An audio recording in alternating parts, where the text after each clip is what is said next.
Dans cette nouvelle vidéo, nous allons examiner la suite de notre interface de sculpting dans Blender. Nous allons passer en revue les options avancées de Sculpt qui vont nous permettre de mettre en place des symétries, mais aussi de remesh nos objets. Donc dans Blender, je vais pouvoir venir sculpter normalement mes objets, mais j'ai aussi tout un système de symétrie qui va me permettre par exemple de créer des visages symétriques.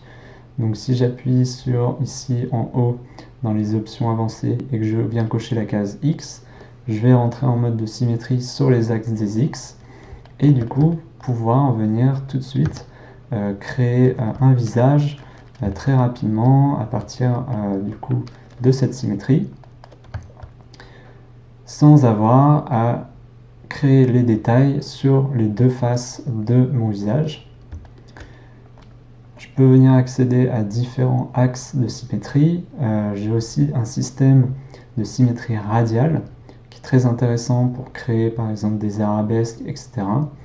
Donc, par exemple, si en X, je viens augmenter ma valeur par exemple à 6, j'ai maintenant un anneau de point qui vient se plaquer sur la surface de mon objet. Je peux réduire du coup ma taille de brush et venir créer par exemple des formes très complexes qui va prendre en compte le radius et créer par exemple des arabesques, des choses un peu plus orientées ornementation.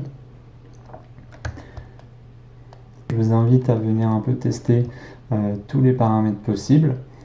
On a aussi un outil de Dynamic Topology qui, une fois coché, va nous permettre de venir créer de la géométrie à la volée directement avec nos brushes. Donc là, on peut voir que mon objet est assez low poly. Et si maintenant je donne un coup de pinceau sur mon cube low poly, il va tout de suite venir m'auto-générer différents niveaux de subdivision pour que ma brush puisse opérer normalement. C'est un workflow à part de subdivision qu'on verra qui marche très bien avec certaines brushes. Donc en dépliant ce menu de Dynamic Topology, on va pouvoir créer différents types de détails en gérant le détail size, mais aussi avec plein d'autres paramètres qu'on verra plus tard.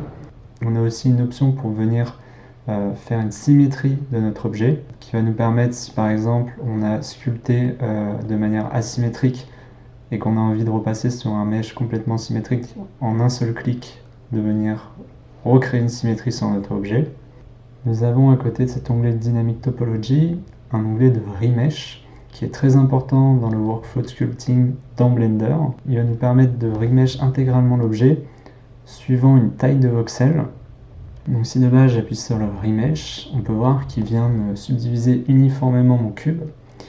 Et au fur et à mesure que je vais venir sculpter, on peut voir que je vais commencer à tellement étirer mes polys que là, il va falloir que je remesh, car je ne vais plus pouvoir rentrer dans le détail sur cette partie-là, par exemple. Si je fais un CTRL R, c'est la même chose que si j'appuie sur ce bouton remesh.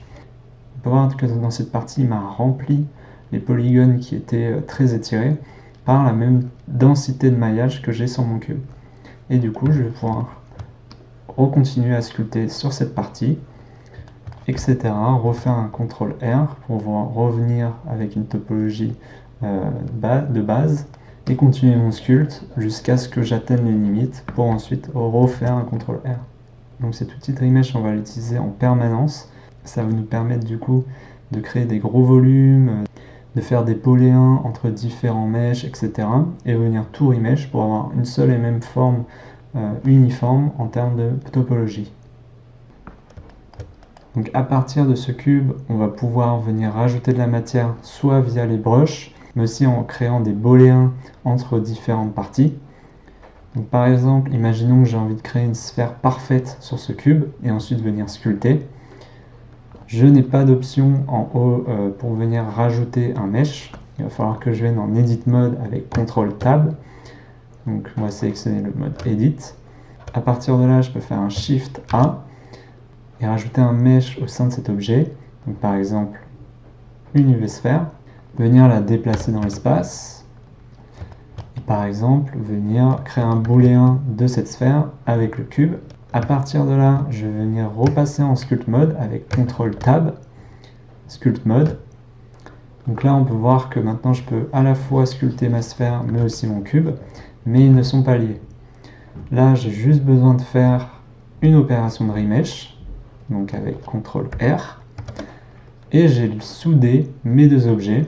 Maintenant que mes deux objets ne font qu'un, je vais pouvoir venir les sculpter ensemble, et du coup venir très rapidement générer des volumes en faisant un Add Mesh. On a enfin un dernier onglet d'options qui est plutôt orienté options avancées, où on va pouvoir par exemple activer une gravité sur notre sculpte.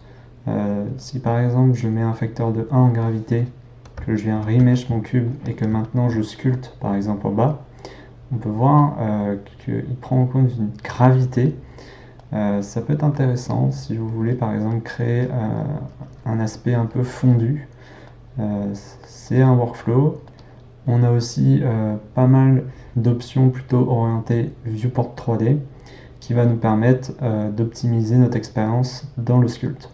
Maintenant que nous avons découvert l'intégralité de notre interface de sculpt, en passant en revue nos options de customisation de brush, mais aussi les options avancées liées au sculpting, nous sommes prêts pour passer à la suite et dans une prochaine vidéo, nous allons venir lister une par une chaque broche de sculpting à notre disposition.